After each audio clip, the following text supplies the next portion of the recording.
Hello and welcome. You're watching NewsX. I'm Megha Sharma. Joining me on the telecast is Mr. Hardeep Puri. He's the Minister for Petroleum and Natural Gas. He's also the Minister of Housing and Urban Affairs. So good to have you on the telecast on this Independence Day. Your message to the countrymen.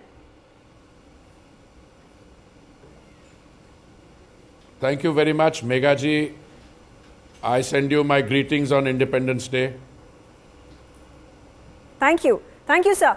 And greetings to you as well. Now, we at NewsX are doing a very special telecast on Independence Day on the theme of Prime Minister's Gati Shakti mission. And we have also focused particularly on Prime Minister's Awas Yojana and reported these case studies from the length and breadth of the country. How do you think and how do you feel the scheme is going forward? What are the statistics and what more is being done for Prime Minister's Awas Yojana? Well, you know, the statistics as far as the Pradhan Mantri Awas Yojana are very clear. A total of 3 crore units have been sanctioned, both for the Grameen and the urban sector. I can tell you the figures for the urban sector I'm more familiar with. We had originally a demand assessment of 1 crore. This demand assessment comes from the states. This was subsequently revised to 1 crore 19 lakhs. And today I can tell you 1 crore 9 lakhs have already been grounded. About 75 lakhs plus have already been handed over to the beneficiaries. And this progress has been achieved in spite of the fact that we lost some time on account of COVID. So by the end of next year, we will have completed the Pradhan Mantri Awas Yojana. And I think the very notable and noteworthy feature of this is that the title of the house will be in the name of the lady of the house and or co-jointly. So it's another very strong and powerful step in the direction of women's empowerment as well. Absolutely, sir. I'm going to quickly shift my focus to the politics that is happening on Independence Day. Now, Mallikarjun Kharge, the president of the Congress, was missing at Prime Minister's independence speech from the ramparts of the Red Fort. He's also come out with this castigating remarks against the Prime Minister and the BJP. How do you react to this? Well, I've had the occasion to make comments on this in an earlier interaction with one of your colleagues also. Megha ji, I can tell you that I find it very difficult to understand why the leader of a party chooses to skip the national event which has so much sanctity at the Red Fort and then give an excuse that he had a problem with his eye, but then it later turned out he went to somewhere else which is under the family control event. You know, so you skip the thing where you are facing the nation and all the nation's camera, but you go to a closed door or a semi-outdoors meeting with Mrs. Gandhi and the other party leaders. So I think this also reflects the mindset of people like Mr. Kharge. If there is a problem in the eyes, I said that I would send him some eye ointment later.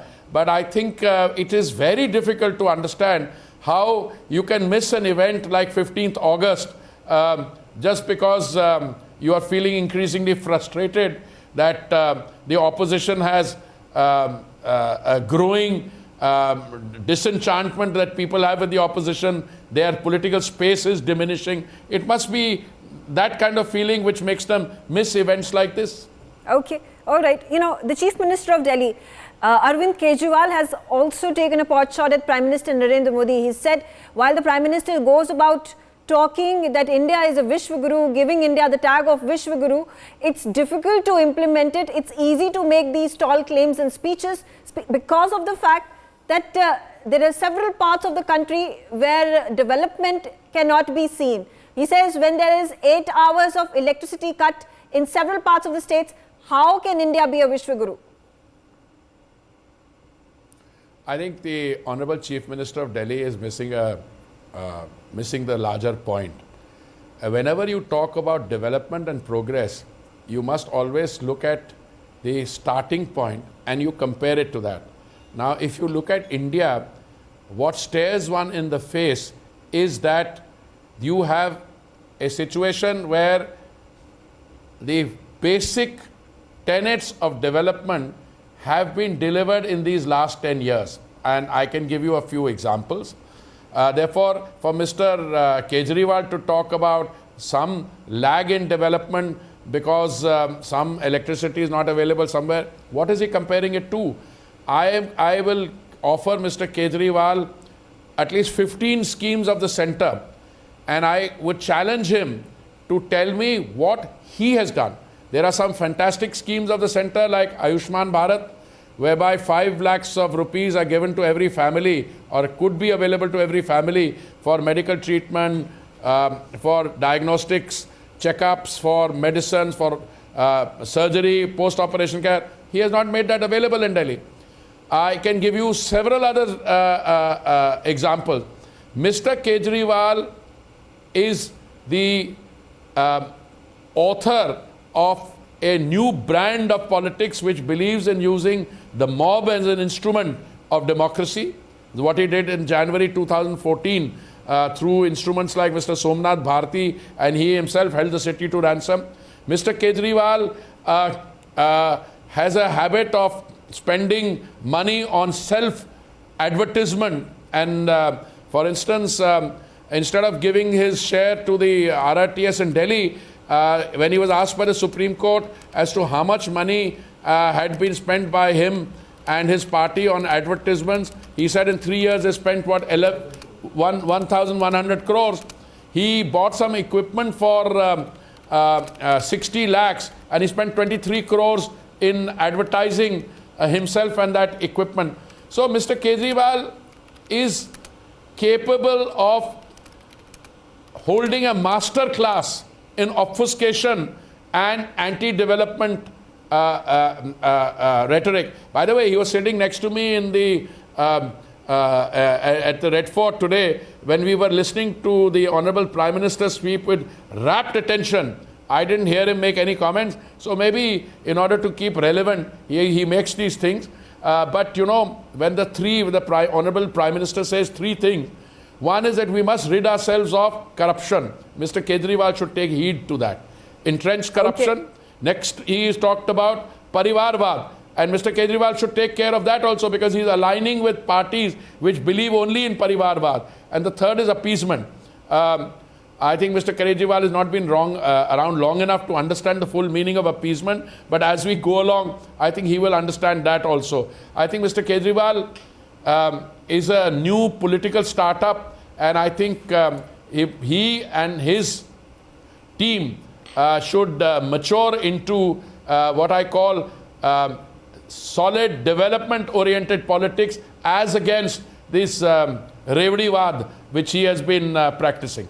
Okay, you talk about Arvind Kejriwal and his startup politics, but do you think he has made his party strong enough to initially rival the Congress, and whether his position has been concretized in wake of the India alliance? I give you examples of how Gujarat saw Arvind Kejriwal and Aam Aadmi Party coming ahead of Congress. In Delhi also, it has gone about taking control of Delhi once again. We talk about Punjab, it is Arvind Kejriwal and Aam Aadmi Party. So, is he a close second as a rival to NDA?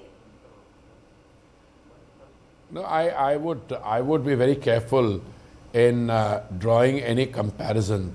What do you mean by a close second? And the BJP has 303 seats by itself in the Lok Sabha today. The BJP will get another 10% seats on its own. We'll be at 330. If you join the NDA allies, we may be anywhere close to 400. And where is Mr. Kejriwal? And firstly, who is Mr. Kejriwal with? I mean, Mr. Kejriwal will fight in Delhi and he will fight in Punjab. But you know, even there the jury is still out. We must see what shape that takes place. Large sections of the Congress party cadres realize what they are up against if you get into bed with Mr. Kejriwal's Aam Aadmi Party. Equally, therefore, I think we need to hold judgment.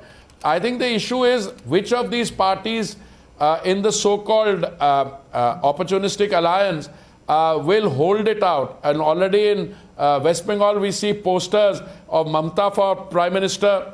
We already see them disagreeing with each other, and I can at least count out to you 3 or 4 expected, if not self-declared claimants to the post of Prime Minister.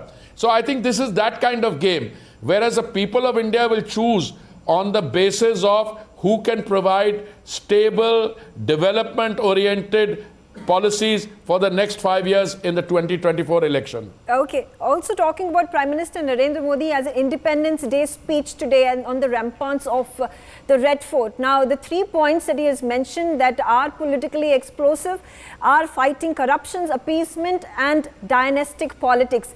Is this going to be the theme for the BJP and the NDA to fight the 2024 Lok Sabha election? Meghaji, I must conclude now. There are many themes which are coming true. Whether the mukti from Bhrashtachar, mukti from Parivarvad, mukti from Tushtikaran or appeasement is one. But there is also equal emphasis on, reform, perform and transform. There is emphasis on giving 2 crore women, making them lakhpatis. There is emphasis on women's empowerment. He used the term Mahila 47 times during the speech today. And there is this complete journey of transformation from Gulami to being a leading economy in the world in the next 2-3 years. That, I think, is the broader message, not the irrelevant, frustrated statements of the opposition. Okay, all right. Thank you, sir, for joining us on the telecast. And once again, happy Independence Day. For more such videos, subscribe to the NewsX YouTube channel, hit the bell icon.